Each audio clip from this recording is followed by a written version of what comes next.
happened for sure. Yeah, just awesome event. Congrats. It was great to partner with you guys. It was a lot of fun. I think the partnership worked out really well. I think so too. All right. See, I have 8:03 on my clock, so I think we should go ahead and get started. So I just want to welcome everyone. Can you see my slides? Is my slide illuminated here? Okay, well, welcome. So happy that everyone here has started their Wednesday today with the Business Education Compact. My name is Mariko Sell. I serve as Executive Director of the Alaska Workforce Alliance. I'm joined by a couple of colleagues here today. Taylor Cronin Segura and Jacqueline Summers is also with our organization. So this morning, we're very fortunate to hear some updates directly from members of the Alaska's Legislature, along with leadership from the Department of Labor and Workforce Development. Every year, we try to do a legislative update as a part of the Business Education Compact. We want to invite members from both the House and the Senate and both sides of the aisle. I will say scheduling during the legislative session is very challenging. We didn't quite hit that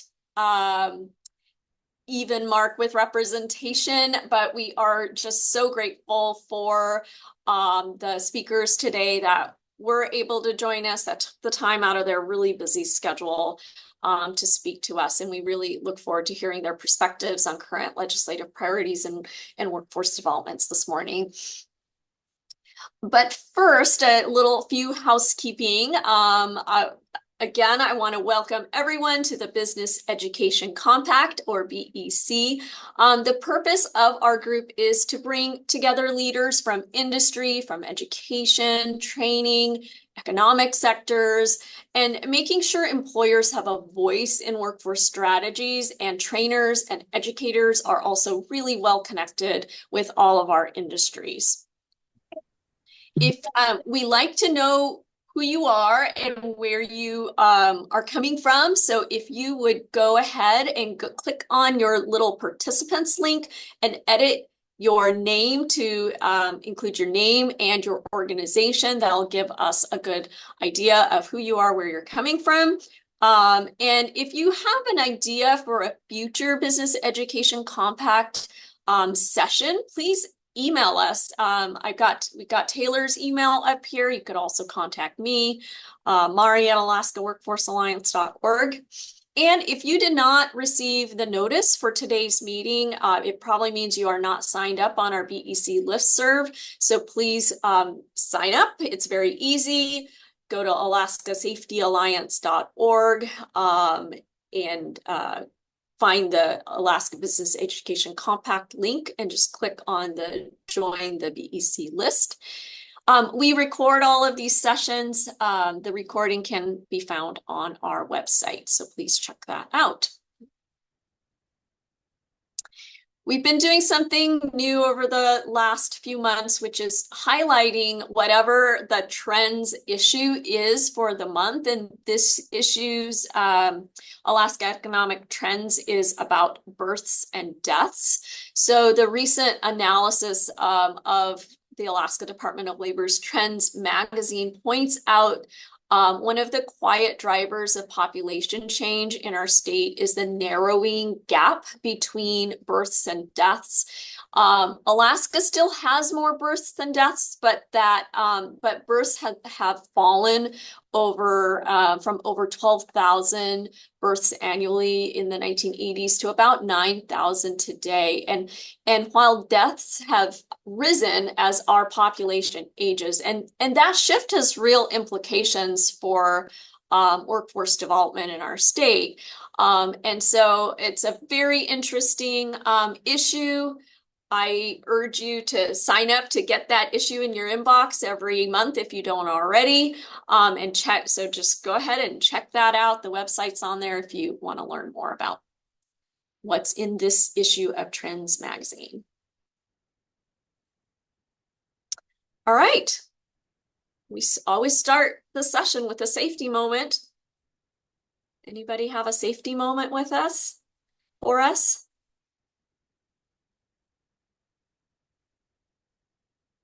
don't know. I feel like I should pick on Mr. Dave Reese.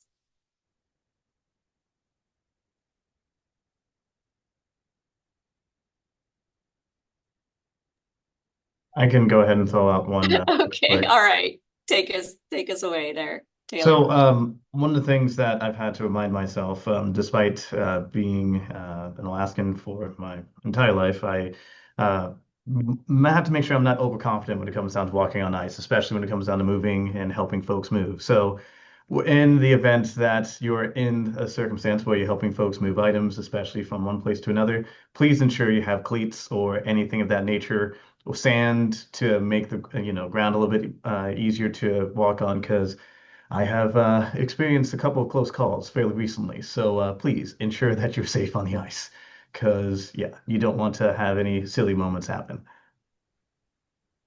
Thanks, Taylor. All right. With that, I will stop my share and invite Representative Carolyn Hall with the Alaska State House of Representatives to take the floor. Thank you. Thank you. Thank you very much for the invitation. Good morning, everybody.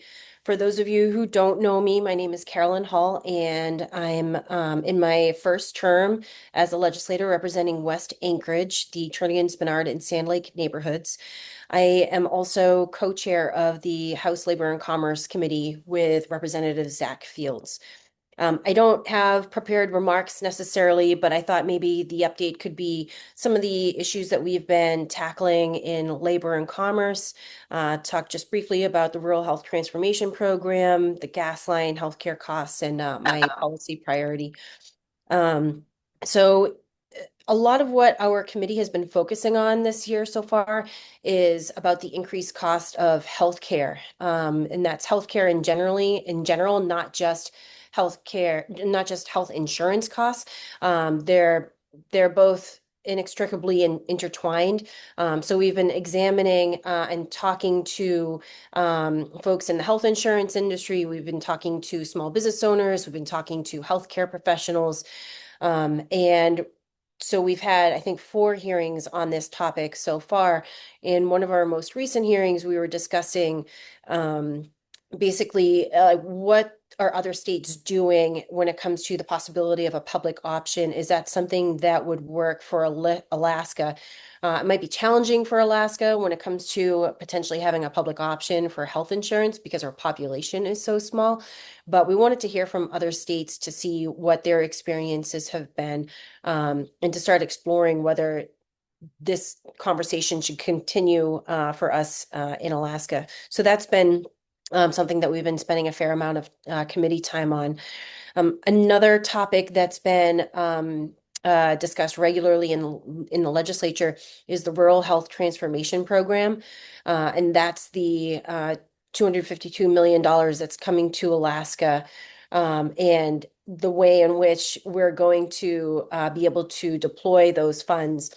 The Department of Health is spearheading this. There's also an advisory group that's been put together to basically figure out, what is the best use of these funds, especially since CMS, the Centers for Medicaid and Medicare Services, have a plethora of restrictions as far as how we're able to use these funds.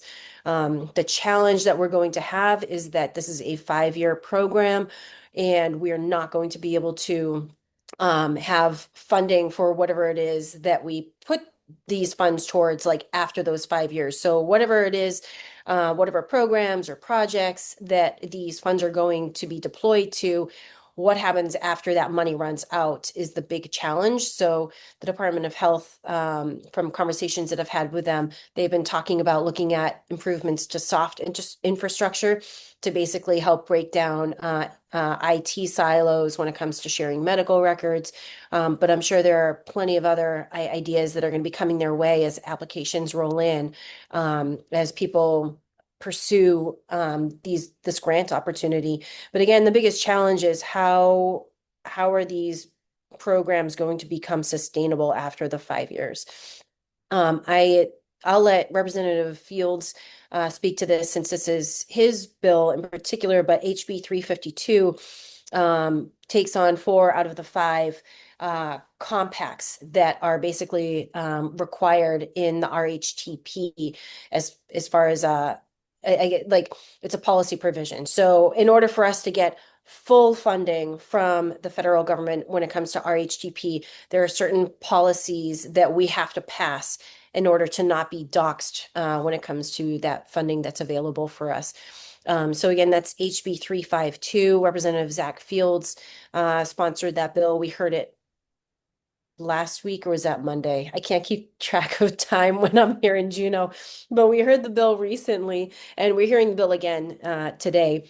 As the committee really digs in and examines, what of these licensure compacts, are there any pitfalls in there? The committee needs to do its due diligence to ensure that whatever policies we do pass in order to fully capture these funds, we're doing it in the best interest of Alaskans. Another topic that our committee has been tackling is some of the recent topics that have been covered in the Department of Labor and Workforce Development's Economic Trends magazine, which is such a valuable resource. And one of the biggest concerns for us as a committee is the working age outmigration, how there's this big gap with the working age population where we have teenagers who are coming in and filling in more roles in our workforce, as well as our senior population, for a variety of reasons. Those populations are taking on more of a role in our workforce, which is not to be unexpected considering how our working age population has been moving outside and with a general net outmigration for the last 13 years. So we've had hearings on that as well. Of course, the gas line is a big topic. I haven't heard too much discussed on this lately, not as regularly or as loudly as we did earlier in the session, but I know that is still on the back of everybody's minds when it comes to if this project is going to happen. What does that mean for our workforce? Glenn Farn has mentioned that there would be potentially up to 10,000 people coming up here to build this infrastructure. What are we going to do as a state to help provide public services for these folks? Because very clearly we do not have all the workers available to be able to fulfill those roles. In addition to that, it's like, what does housing look like? I believe Senator Dunbar is going to be talking about housing later on, and that's a really critical issue statewide, and the lack of housing looks different in every community.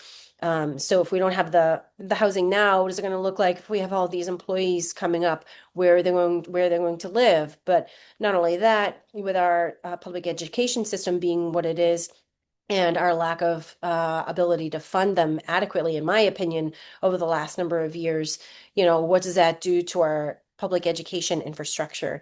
And of course, importantly, how are we going to be paying for this?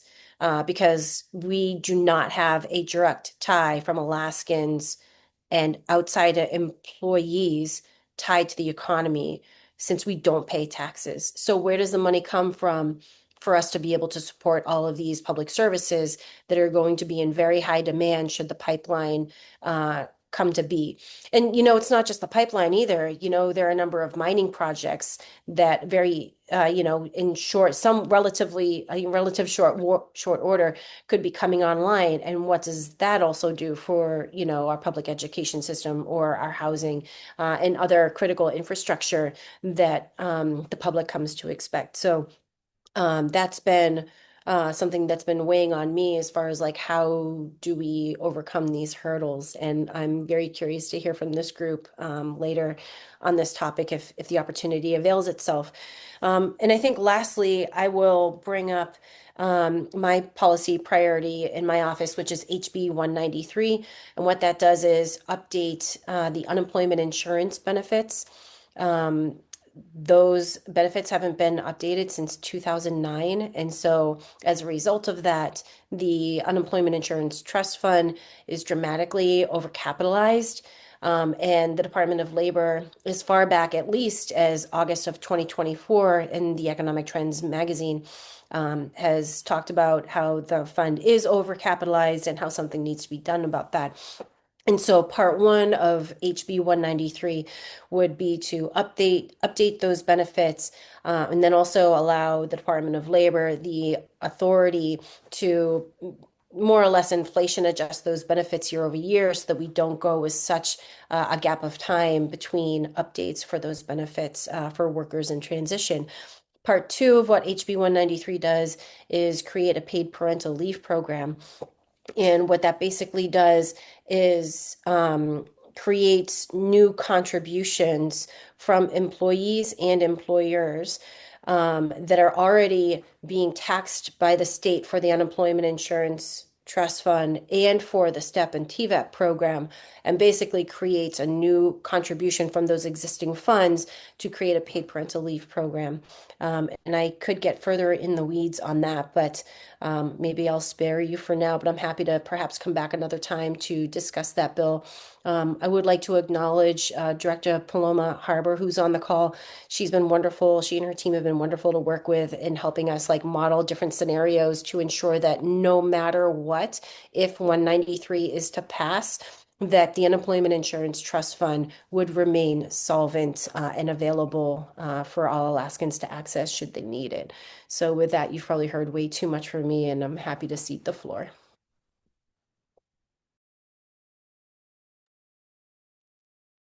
Thank you, Representative Hall. I will open the floor for any questions. If folks have questions for Representative Hall, you can either raise your hand and ask directly, or put it in the chat and we'll read it.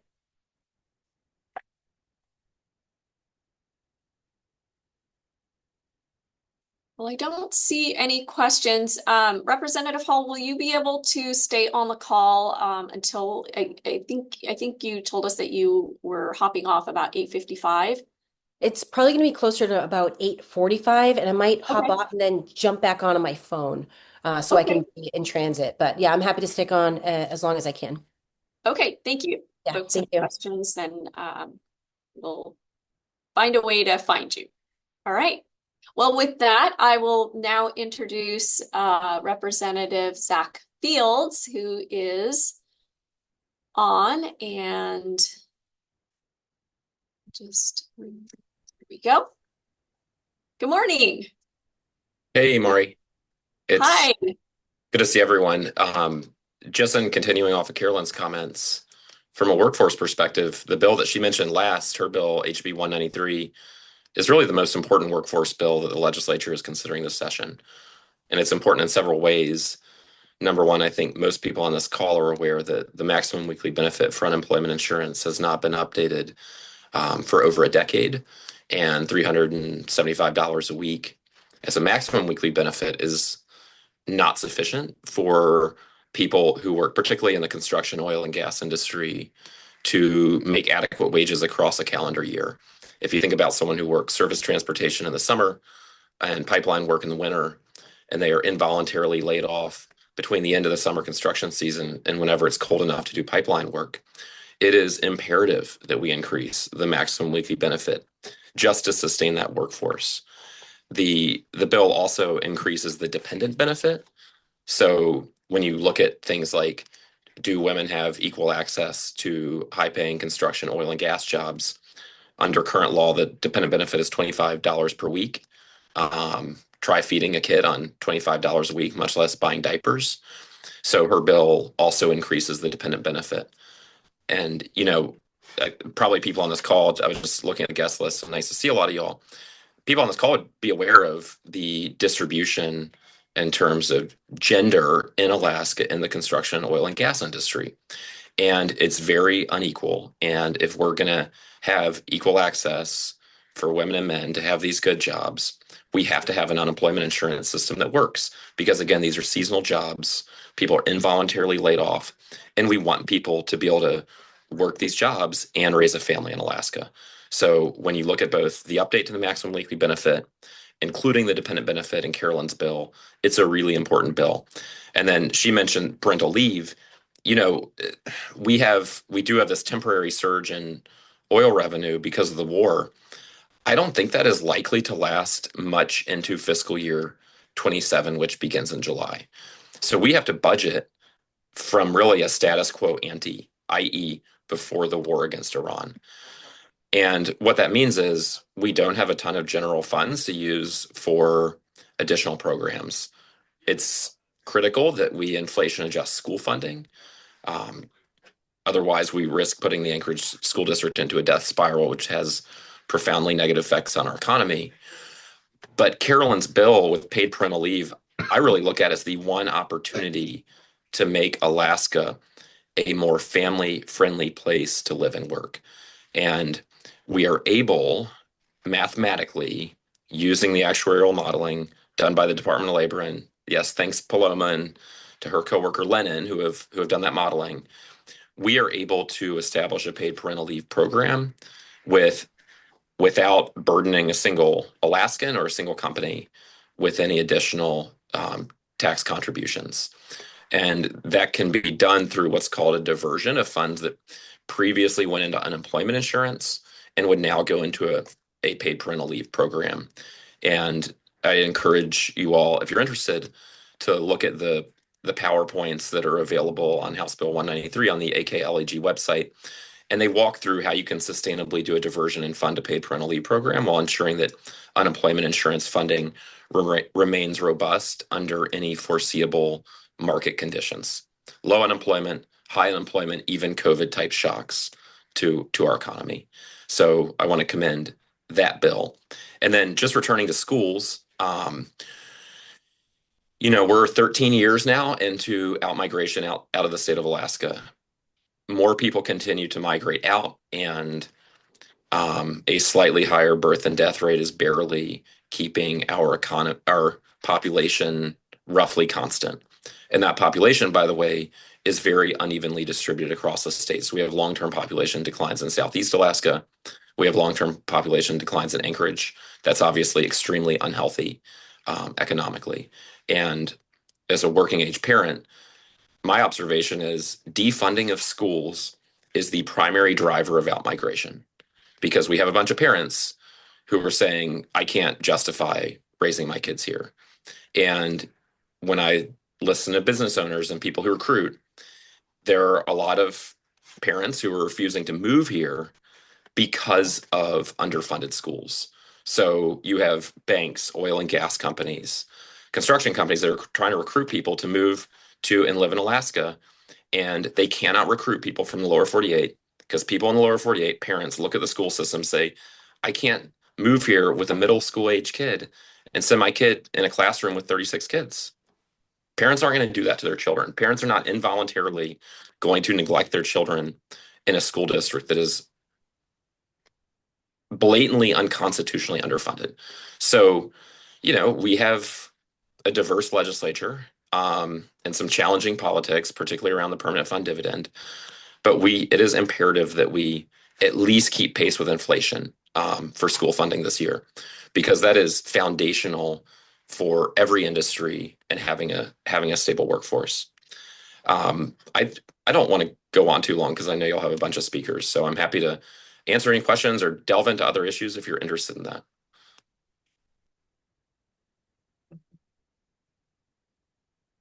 Thank you, Representative Fields. You've definitely touched on some topics that I think we've talked about here before on the BEC. I want to give folks an opportunity to ask a question or leave a comment. I see Mark, you've got your hand raised. Yeah, just the comment is, while our population's decreasing, our outside workforce is increasing. So it's up to 25% of imported workers. And looking at how are we going to address that? The two things work against Alaska, and it's sad to see that we don't have skilled workers in Alaska taking those jobs rather than having to import from out, and that percentage keeps growing. Yeah, Mark, I think you are touching on an issue Carolyn mentioned, which is some people call it the Alaska disconnect. So right now, if we have more economic activity, i.e. pipeline work on the North Slope, unfortunately, we've reached such a high percentage of non-resident hire that to some extent, that additional economic activity actually produces relatively minimal benefits in the state of Alaska because we don't have a mechanism of capturing that revenue. So to me, the larger percentage of your workforce comes from outside, the more logical it becomes to have an income tax, because then additional activity, say in a sector like mining, where almost 1 out of 2 workers is a non-resident, some of the benefits of that activity would redound to the state of Alaska. And you could fund schools that are essential for sustaining our economy. So, do we address the Alaska disconnect that way? Do we close the S-Corp loophole, which I have a bill on that. It's not about targeting Hillcorp. I really actually think Hillcorp has done a great job exploring the Cook Inlet Basin. But we have to address that Alaska disconnect. And otherwise, even if we had an Alaska natural gas pipeline, it's unclear that there are actually economic benefits for someone who lives in Anchorage and has to pay to sustain that local infrastructure in the absence of meaningfully collecting revenue from additional economic activity. Mm-hmm. And I think we have to tackle that, or else we're going to have a state where maybe we have the economic activity, but it's not a place where people actually want to live and raise a family. Yeah. Can I have one follow-up on that? What about a head tax for especially a larger one? And, other states do this, like Pittsburgh, out of people that don't live in the area have to pay a tax to work in the area. Yeah, it's an education head tax is a great idea. Representative Lise Galvin has a bill on that is contained in a larger revenue bill in the Senate. And I think it's a great way to capture revenue from non-resident workers. We're constitutionally not allowed to only apply head tax to non-resident workers.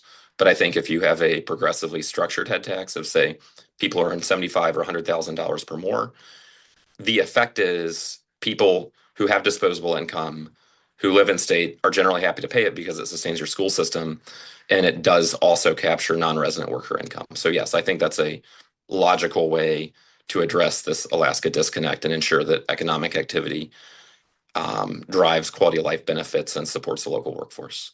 And I saw someone, by the way, mention career and technical education in the comments. So we passed a bill, a digital tax apportionment bill, modernizing our corporate income tax code that would directly fund career and technical education and the READS Act. The governor vetoed that. There wasn't enough support from the minority to override that veto.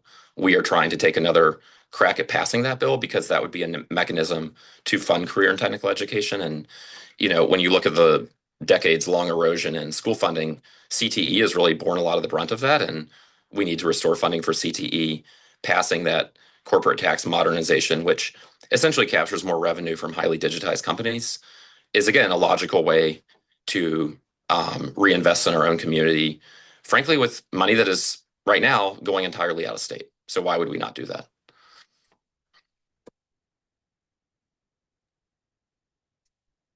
Thank you, Zack. What is the appetite right now in the legislature to address this Alaska divide issue, in your opinion? I think there's a majority of legislators who want to address it. As you all have seen, the governor has vetoed any and all revenue, and then it becomes a question of, do you have the votes to override? And hopefully that environment will change with the next governor. I mean, it's hard to step back. I mean, this is the most destructive gubernatorial administration in state history when you look at the economic data. And, it is, we're going to have a different environment in a year. And I hope that the next governor is more capable of collaborating with the legislature. Thank you for your comments, Zack. Right, any other questions? I do see a comment from Sheena, which I think, Zack, you're alluding to, that Perkins funding for career technical education is only $5 million for 53 school districts in Alaska. Most of that funding comes from the district federal funds. Right. Yeah, Perkins is, I mean, as you all know, I worked in the department, a lot of y'all know because we work together. I worked in the Department of Labor. Anyone who's worked in workforce knows how inadequate Perkins funding is, and it gets at the importance of the state supporting CTE, including, but not limited to, through adequate base student allocation funding. And Mark followed up with a comment that he agrees with the need for adequately funded education, and we have diverse populations. Tribal compacting has the potential to deliver high quality education to diverse populations, especially in rural Alaska, and support workforce development. Well, I appreciate the opportunity to be here. Thank you, Zach. Yep. And will you be on for a few minutes if people have additional questions? I have to go to another meeting and I apologize for that. Okay, well, we can email you any follow-up questions. Thank you so much for popping in.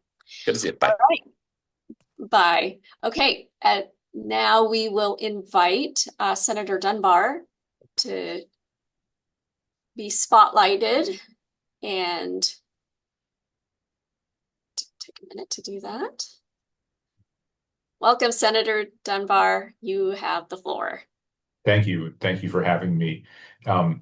So I will try not to repeat what was said by Representatives Hall and Fields. I agree with all of their remarks. I serve on the Senate Labor and Commerce Committee. We have some similar bills to what they are working on. I also chair the Health and Social Services Committee on the Senate side. And as Rep. Hall spoke about, we've been working a lot on the Rural Health Transformation Fund and dealing with the fallout from HR 1, the impact that'll have on our economy through Medicaid reductions and increased administrative burdens on the administration. So I'll sort of set that aside and say I was asked to come to speak pretty specifically on housing, which is a topic that is a passion of mine. Going back to my days on the Anchorage Assembly, one of the last things I did on the Assembly is I co-sponsored an ordinance that passed to remove parking minimums in Anchorage, which were arbitrarily government-enforced mandates to build parking, which is much more expensive than you might think and prevented a lot of construction. And when I served on the Assembly, I was an Assembly representative to the Anchorage Economic Development Corporation, and the top thing I heard from employers about their inability to recruit and then retain people they brought up from the lower 48 was housing quality. That is, people would come up with their families, they'd see what they might even be coming from a very high rent place in the lower 48, but they'd see what their dollars got them in Anchorage and say, this is not acceptable to me. I will pause, though, and say everything that Zack and Carolyn said, particularly Zack focused on about education, is also true. There is no question that underfunding education and reducing the programs available in our school districts is harming our ability to recruit and retain not just teachers, obviously, but families. I remember when the school district first started proposing budget cuts a few years ago, and they talked about eliminating language immersion. And I had 3 separate families email me, unprompted, uncoordinated, saying, if you get rid of language immersion, we are moving out of Alaska. That is how much we value our child learning a second language. I think one of them was at Scenic Park, which offers a Chinese immersion program in East Anchorage. We have my wife is a product of the Spanish immersion program at Chudiak. It's just a tremendous asset, and we can't provide those kind of things if we are systematically underfunding education, which we've been doing since at least 2014. Someone mentioned education head tax. An education head tax was proposed by then Senator Click Bishop a couple of years ago in the Senate. I co-sponsored that. It didn't make it to the finish line, but this year on the Resources Committee, where I also serve, Senator Kathy Giesel inserted it into a bill that we then passed on to House Senate Finance. So there is an education head tax that is live in the building right now that is with Senate Finance. It's part of a larger package that includes the S Corp loophole and a few other changes. But we'll see what Senate Finance does with that. But I do think there is an appetite for new revenues. And it's funny, we were doing it before because oil was so low and we knew we had to get additional revenues. Now there's a potential for oil to be very high and for us to have more revenue. But to me, that's a perfect time to do this. You fix the roof when the sun is shining. And so when hopefully some of our largest employers are maybe having a good year is a better time to talk about fixing our revenue system for the long term so that we can address some of the challenges that both Rep. Hall and Rep. Fields spoke about so eloquently. So, but I'll get back to my original topic, which was housing. I have a bill. Actually, first, let me just set the stage a little bit. I think everyone here knows, but housing has grown ever more expensive in Alaska, in Anchorage, and in rural areas. I just purchased a home with my wife, and it was, I don't want to say outrageous, but it was far, far more than I expected to pay in my own district.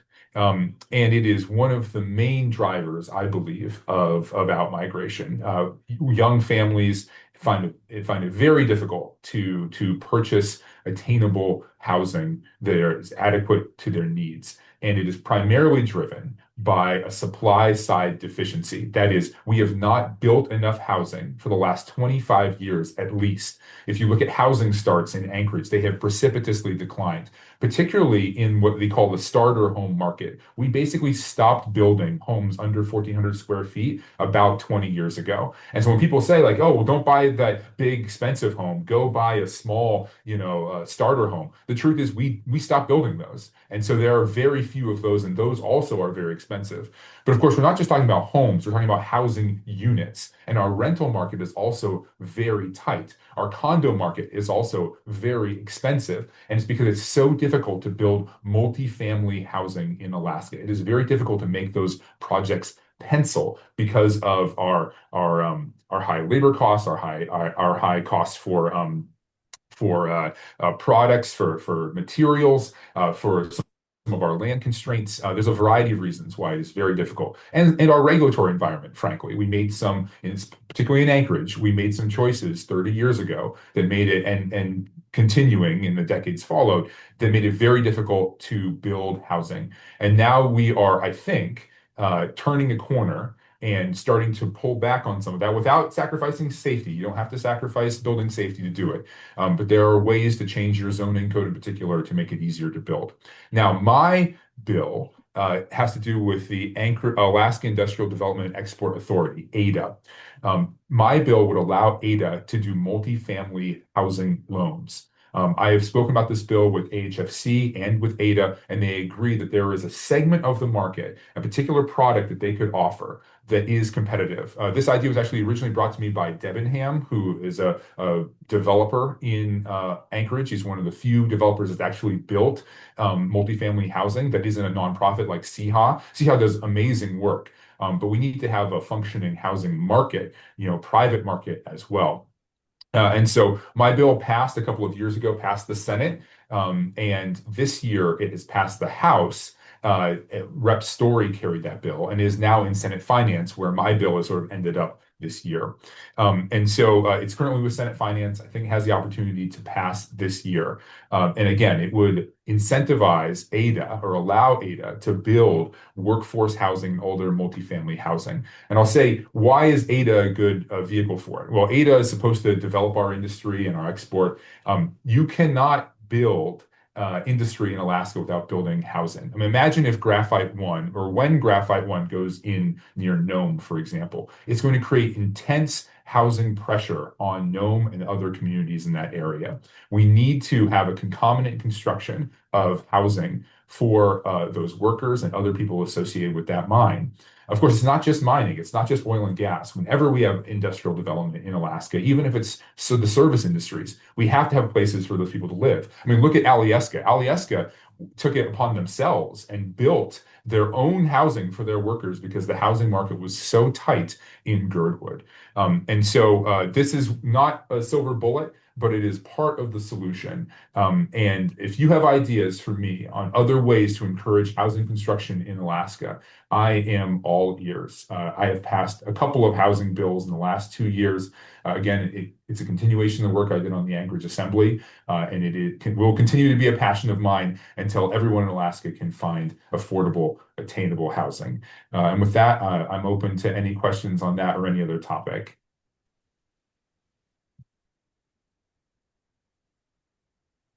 Thank you, Senator Dunbar. I'll open the floor for questions from the audience.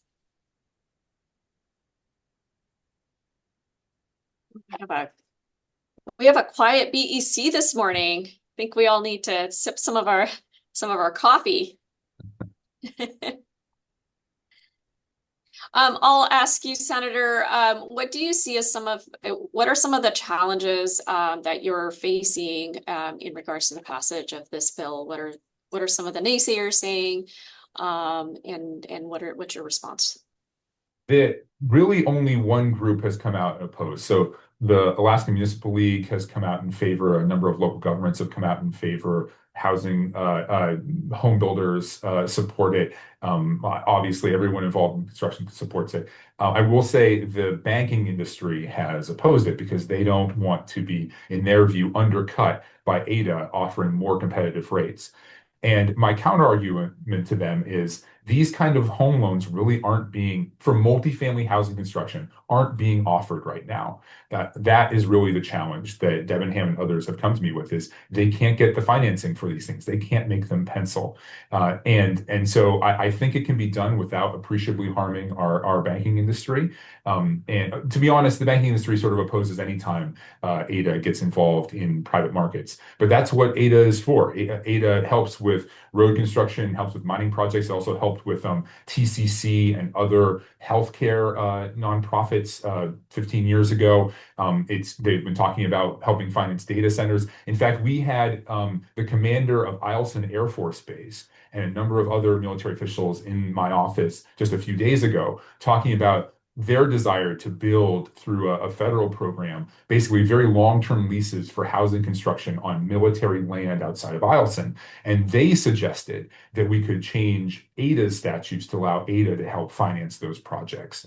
So, there's I understand why the banking industry has some opposition to this, but I would urge them to look at the big picture. We want more customers for them and for everyone else, and more workers in Alaska to make our economy function. And to do that, we have to have affordable housing construction, including multifamily housing construction, which again, they really aren't financing very much these days. Thank you. We have a question from Katie Lister. Hi, thank you. I appreciate being invited to this call. I saw just one of I hadn't heard about that bill. So Senator Dunbar, that's exciting. And I wonder if there's an opportunity to incentivize high efficiency building, either as sort of a function, like a lower interest rate or longer term or something like that, or to work with the local governments to kind of help encourage some sort of incentive there. The Fairbanks North Star Borough their assembly just recently passed an incentive that was a pretty generous tax incentive related to development of high efficiency multifamily housing in Fairbanks, because problem there too.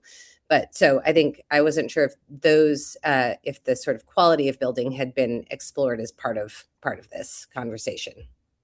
And Katie, can you jump in with what organization you represent? Sorry, yeah, I'm with the Renewable Energy Alaska Project.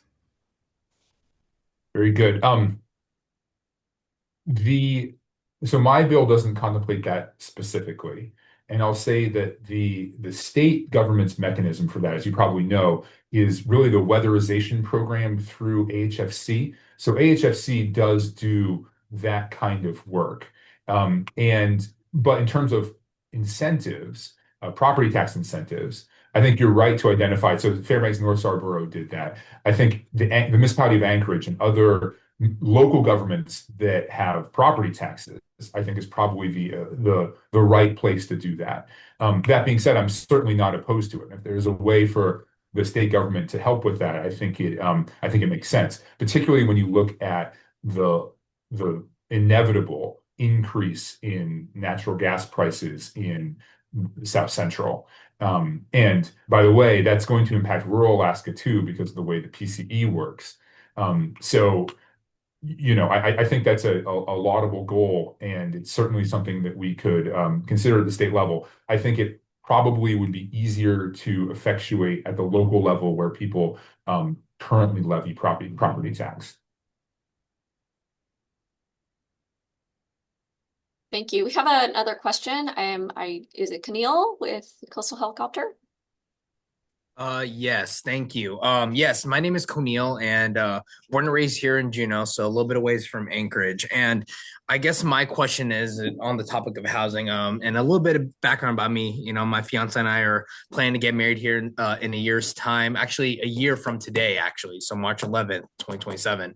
And shortly after looking to go in, purchasing a home and, starting that kind of process. And I guess what would be your number one recommendation for the younger generation, for those that are choosing to stay and work here in Alaska? What is something that we can do and something that I could promote in the position that I am in to kind of create a better housing environment or housing purchasing environment for people that really do want to live in Juneau long term at a younger age?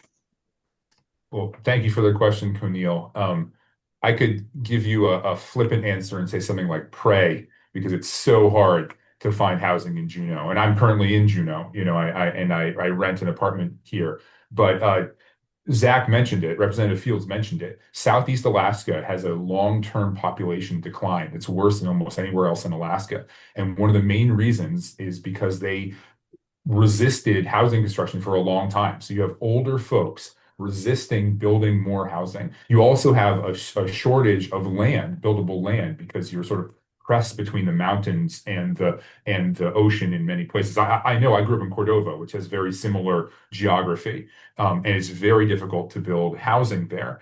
But I'll say, as a young person, and I went through this in Anchorage too. It's so discouraging as a young person now. You go and you make offer after offer on homes, and then somebody comes in $50,000 over asking price, and you lose your bid. And finally, my wife and I found a home, but it was much more expensive than I wanted. I'll say one, there's no shame in renting for a while until you can find the right place. I think there's this perception that we have to go out and buy our homes immediately. The truth is, renting makes sense for young people for until you can get enough money for a sizable down payment. The problem for these communities is a renter is also willing to leave a lot easier. And so you and your wife might find a tremendous opportunity in, say, I don't know, Oregon, right? Or Idaho, and then you leave. And that's probably what's best for you and your family, but it's terrible for the state. We've just lost you because we couldn't provide you that starter home, or that way into housing. In terms of what you can do, aside from, your own finances, I would say get involved in local politics, local government. And I know it's brutal. Like I go to these community council meetings sometimes, and I'm the youngest person there by 20 years, and it can be a little bit of a drag. But local government has more impact on housing construction than state government or federal government. And you'll see it in specific projects. Someone will try to build housing, and the neighbors will come out and try to stop that housing. And you have to push back against that. There needs to be a countervailing force that understands that if we don't build housing, then housing prices for everybody else goes up and young people leave. And so we have to have young people involved in your city council and your community councils and your borough assemblies. If not running for office, then at least providing public comments, sending in emails, and saying, no, I want this housing construction anywhere in your community, right? Because it might not be a neighborhood you want to live in, but understand it's all one market. And so if they're building apartments, let's say you want to live downtown, but out in the Mendenhall Valley, they're going to build an apartment complex. Write in support of that, and be a voice in the room that's speaking for housing. Because unfortunately, and it goes across party lines, Democrats and Republicans, I've seen both of them come out and say, we don't want you building in our backyard. And what's ironic about that is every single one of those folks wouldn't have a home if the last people had succeeded in preventing their house from being built. You know what I mean? People, pulling the ladder up behind them. And so I'd say that is the most direct thing you can do, is at the local level, be a voice for housing construction. Thank you, Senator. I do appreciate those words. Great. Thanks, Kanil, for that question. And thank you, Senator Dunbar. I just want to point out to everybody on this call and that improving infrastructure access is a major goal of Alaska's workforce future, including housing, of course. And in our workforce plan, our goal is is as workforce professionals, we are not necessarily going to be housing experts, but as far as we can partner with those who are experts and help not necessarily, help those professionals address gaps in housing that will in turn help with the workforce conundrum that we're trying to address. So thank you for all the work that you're doing, and please let us know if there is any information or feedback, Senator, that you would value from the education, training, workforce development community, and let us know the best way to communicate with you as you move forward. Thank you. Thank you. All right. And with that, we will invite our final speaker, Director Paloma with the Division of Employment Training Services at the Alaska Department of Workforce Development. Alaska Department of Labor and Workforce Development, excuse me. No worries. Thank you. Can you hear me all right? We can. Good morning, Okay, thank Paloma. you. Good morning, everybody. And thank you for this opportunity to come and speak with you today. I'm going to share my screen. I do have a presentation. It's a lot of slides. I'm not going to take a long time on each one because I don't have a lot of time. But here, let me share this real quick. Okay. So again, I'm Paloma Harbour. I'm the Director for the Division of Employment and Training Services within the Department of Labor and Workforce Development. And I appreciate the opportunity to come and speak with you today about the Department of Labor's efforts in support of Alaska's workforce future. I know that Mari's presented the plan to you guys in the past, so I won't take a long time presenting it or going over it. Actually, let me. But I do want to say how much the department appreciates the partnership that we have with Alaska Workforce Alliance. And the hard work that they put into this publication. I know there was a lot of parties, including our department, that contributed, but the bulk of the work, the intensive meetings, was all coordinated by Alaska Workforce Alliance. So thank you, Mari, for that. This plan is extremely important. I mean, we've had other plans, but it's important to revisit the needs of the state fairly regularly to, one, reinvigorate partnerships across agencies. We have a joint letter with Department of Education, the University of Alaska, Department of Commerce, and Alaska Workforce Alliance and our department in support of this plan and its efforts. It gives us all a roadmap to follow and areas to focus on as we move forward. And so that's the importance of these plans. And then in support of the goals here, I mean, the Department of Labor does so much work. It's our main mission, workforce development, it's in our name. But I'm just going to highlight a couple in support of a few of the goals for the group today. In support of Goal 1, enhancing career awareness and pathways, we are currently partnering with the Department of Education on a career guide pilot program. And this is to expand post-high school planning in especially rural communities. Right now is where the pilot's focused, where schools may have less staff capacity to do a lot of individualized planning with students. The Department of Labor is currently serving Galena and Nenana. And then there's Southeast, or Sea Alaska Heritage Institute is supporting the Southeast area. And then Bristol Bay region CTE is doing their area.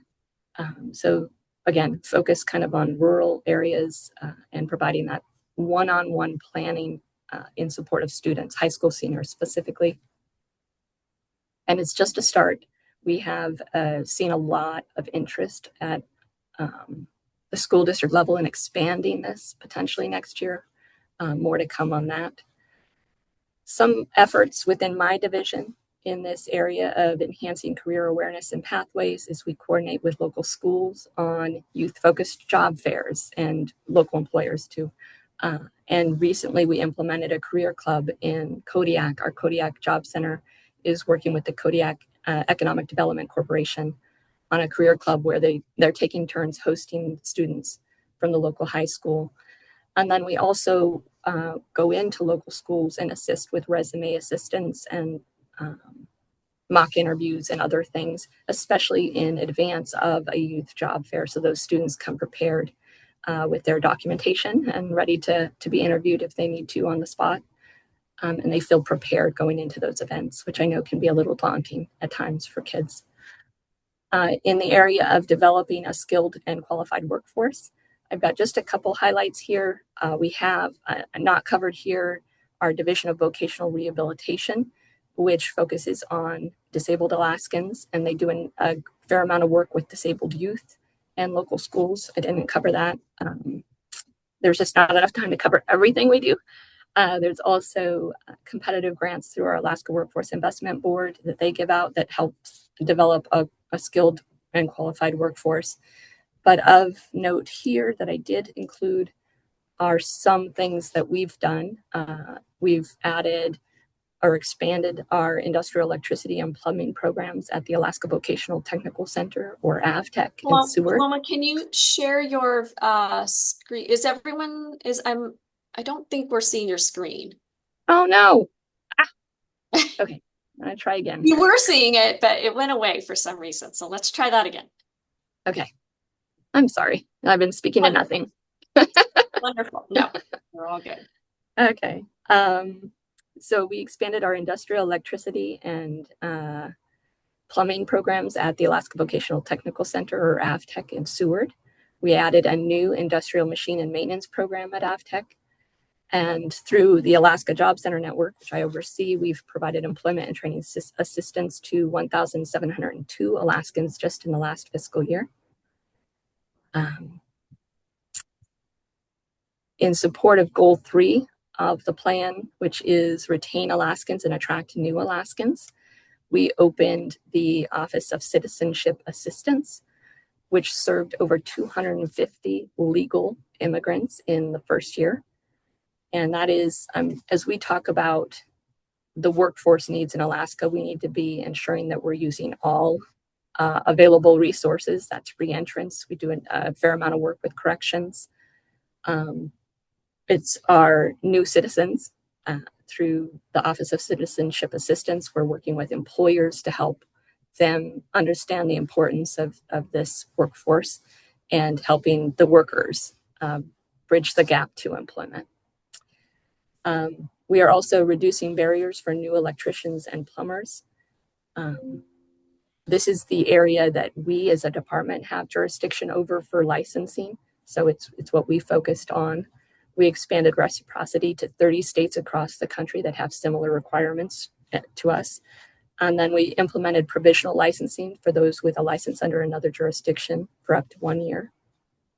And we are now allowing comparable military credit toward licensure. So these are all good things. Under Goal 6, which is ensuring sustainability and continuity of workforce development efforts, we worked with the governor to introduce House Bill 267 and its companion Senate Bill 217, employer contributions. And this legislation would increase our state training and employment program funding by $44 million. And STEP is our primary fund source for developing a skilled workforce. So I'm going to speak to that a little bit, and I'll try and be quick here. So the State Training and Employment Program, or STEP, provides grants that are focused on training and employment services to enhance a qualified workforce in Alaska, especially in high demand industries, but truly everything. There's the need for workforce far exceeds current supply. So almost everything is high demand. In the current fiscal year 2026, the Alaska Workforce Investment Board received over 11 million in grant requests, grant applications for only $7 million in available funding. And our Alaska Job Center network, which provides grants to individuals for employment and training services, is anticipated to exhaust our STEP funding later this month, which means a gap in services until the next fiscal year when we can start serving individuals again underneath this program. So as mentioned previously by Representative Hall, our unemployment insurance trust fund is currently overcapitalized. We have in statute a target solvency level of 3 to 3.3% of total wages. That would mean about $550 million in the trust fund. As of November 2025, there was $821 million in the trust fund.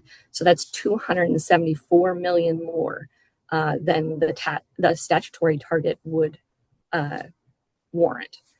And so what that means is that we could take or reduce sorry, let me read my notes so I say this accurately. Here I am trying to speak off the cuff.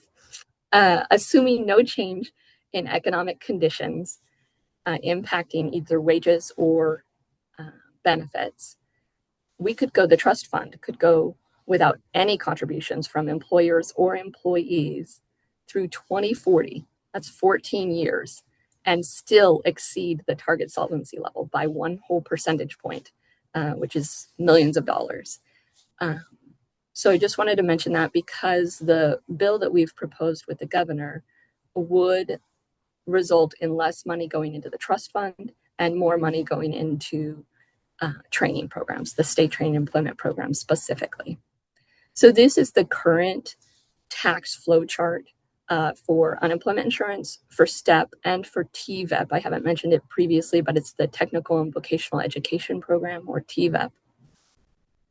That program was recently increased significantly from 0.16% of wages to 0.25% of wages, and it was put in statute permanently.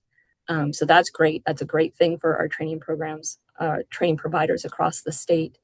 But STEP has been at that 0.1% of wages since it was implemented back in I'm going to say it wrong. I'm going to say the wrong year if I try and pull it from my head, but decades ago.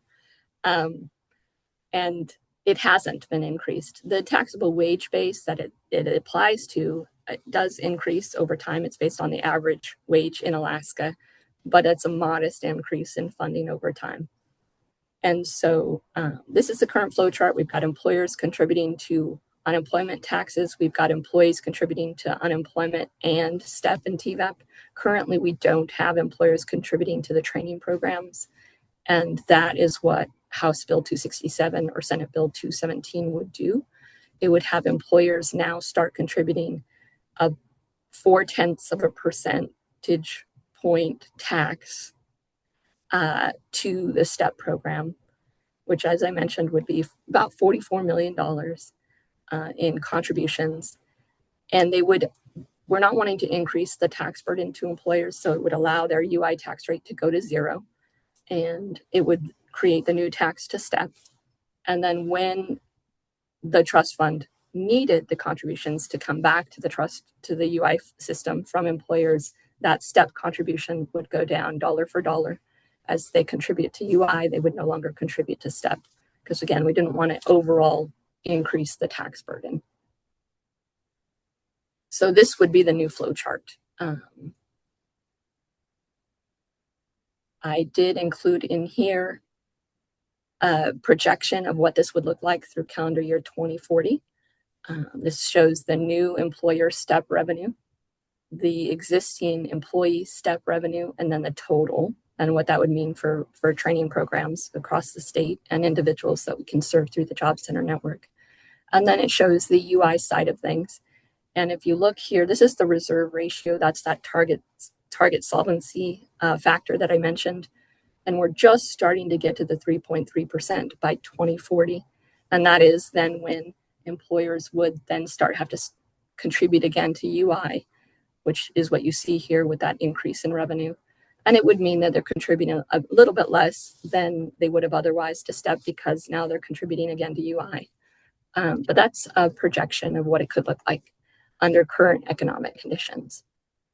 One of the things I didn't include on a slide, but we did do, I know, again, Representative Hall spoke to this earlier, and maybe Rep. Fields as well.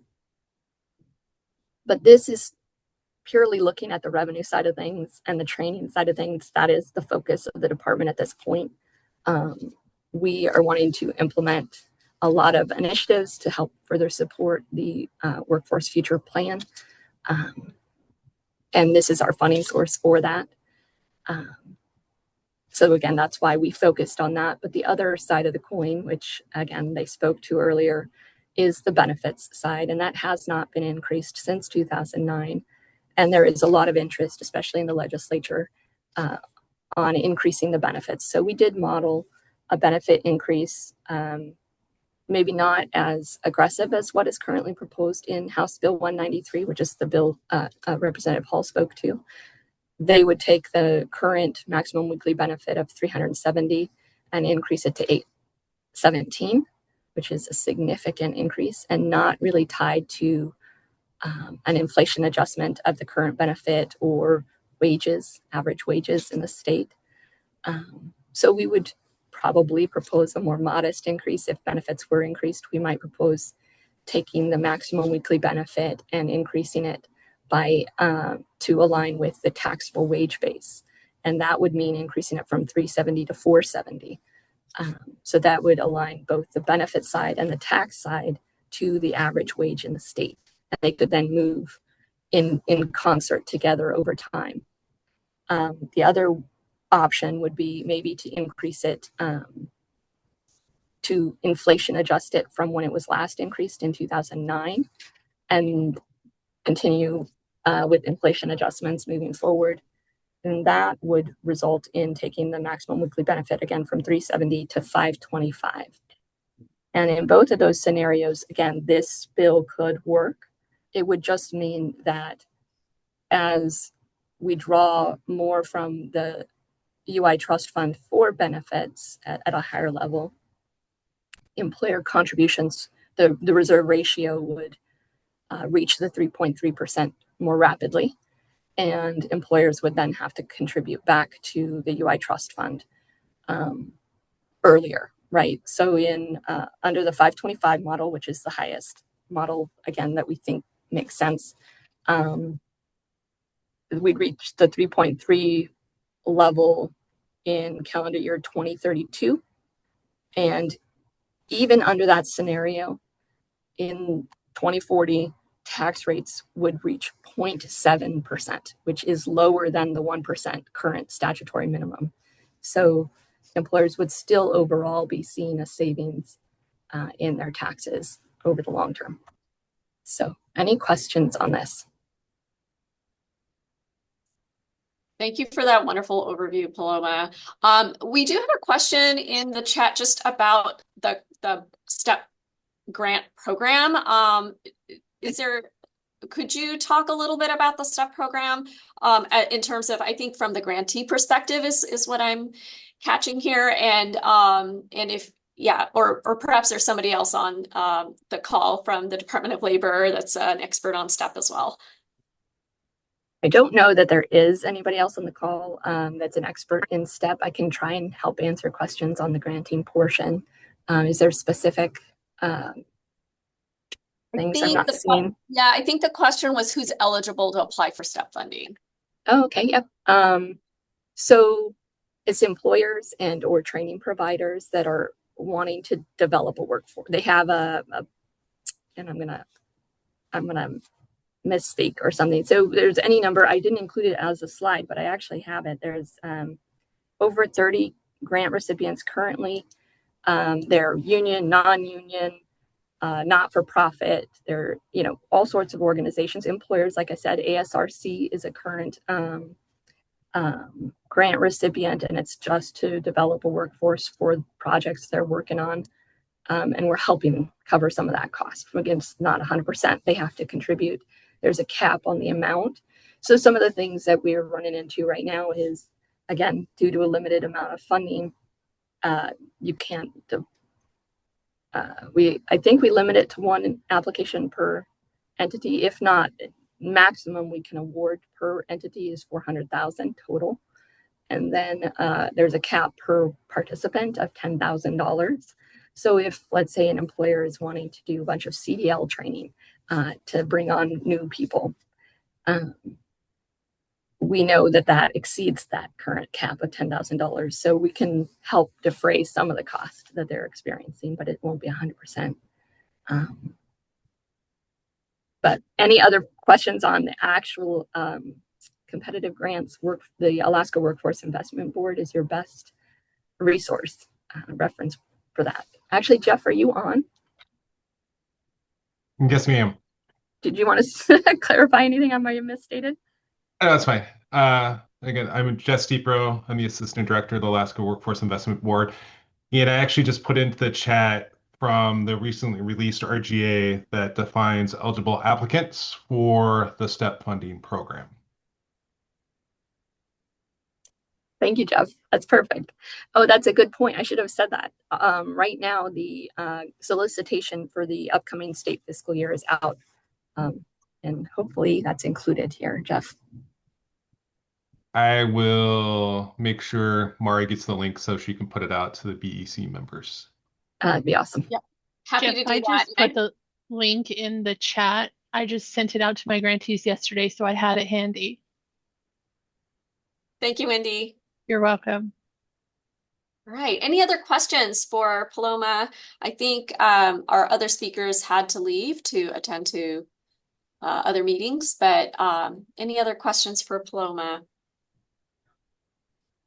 Okay, well, thank you so much, Director Harbour, for this presentation. I think we're very interested and a little bit of a peek behind the curtains as to how you develop this is interesting. I just want to remind everybody this session is recorded, so if you didn't catch it the first time, you have an opportunity to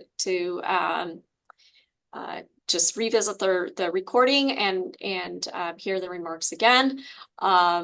Just want to once again appreciate everyone who spoke today. We heard so much. This was a very rich session. We heard about, just to kind of recap, Representative Hall talked, addressed the outmigration issue and the implications for employers due to outmigration and what we're seeing for younger workers and even teens stepping into a larger role in the workforce.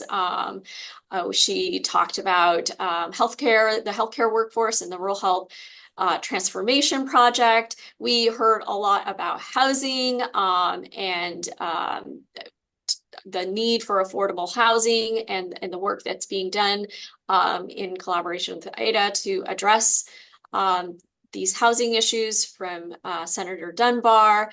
And again, thank you, Director Paloma Harbour, for walking us through this process related to potential new funding for the STEP and TVEP programs. I know a lot of us workforce providers rely on STEP and TVEP to fund our training programs, so this is very timely and useful information for all of us.